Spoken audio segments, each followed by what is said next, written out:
200 billion for the whole spending for the government. With this, I think the portion of the subsidy is going to take around 25 to 27% for oil as well as the energy, that is the electricity subsidy.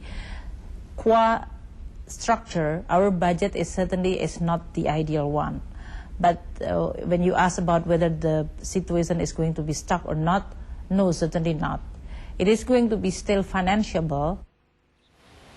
And what Sri Mulyani means by financeable is the government can continue to hold subsidies without hiking fuel prices up to an assumption of $160 a barrel oil. Mans, back to you. Thank you very much for that special report, Marty. Now, Lenovo is already a household name in China, but the PC giant is hoping to raise its profile beyond its home market. And it is using the Olympic Games in Beijing to elevate its global status. CBC's Ani Gay reports.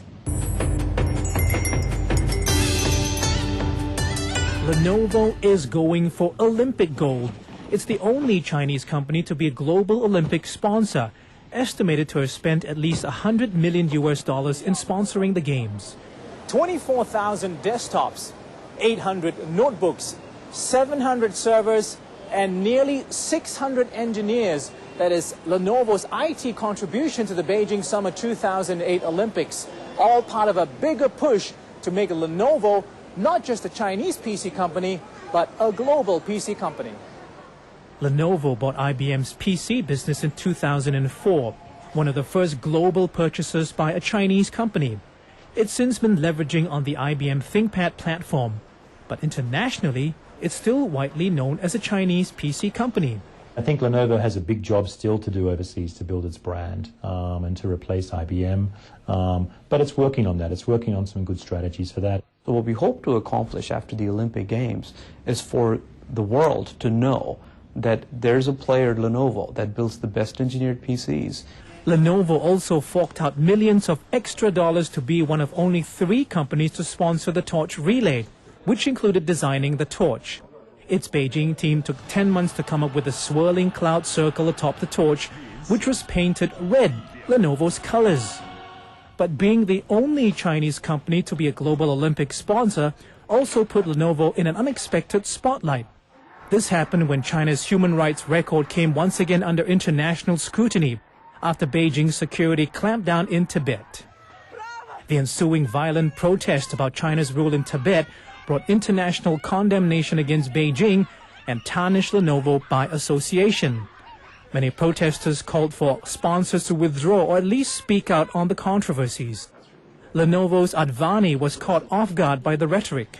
I was a bit surprised because, I expected some people to mix politics, with Olympics, and it's unfortunate because people forget Olympics are all about the athletes. It's all about global goodwill. It's all about excellence in performing. The reaction to Olympic sponsors mirrors the differing perspective of the Tibet situation inside and outside of China. Inside of China, I think that the sponsors that have stayed the course with the torch are going to get huge value because there's going to be 118 cities, there's going to be 100 million people that they're physically going to impact with the torch. So it's a great branding opportunity for them.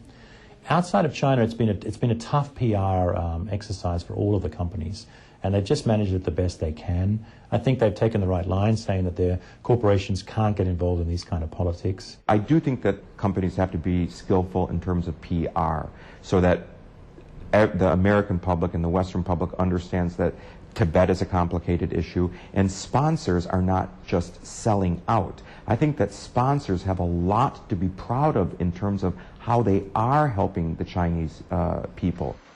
Like many other sponsors, Lenovo is staying the course and keeping out of politics. But as the fireworks go out in Beijing, it will also mark the end of the company's association with the Olympics.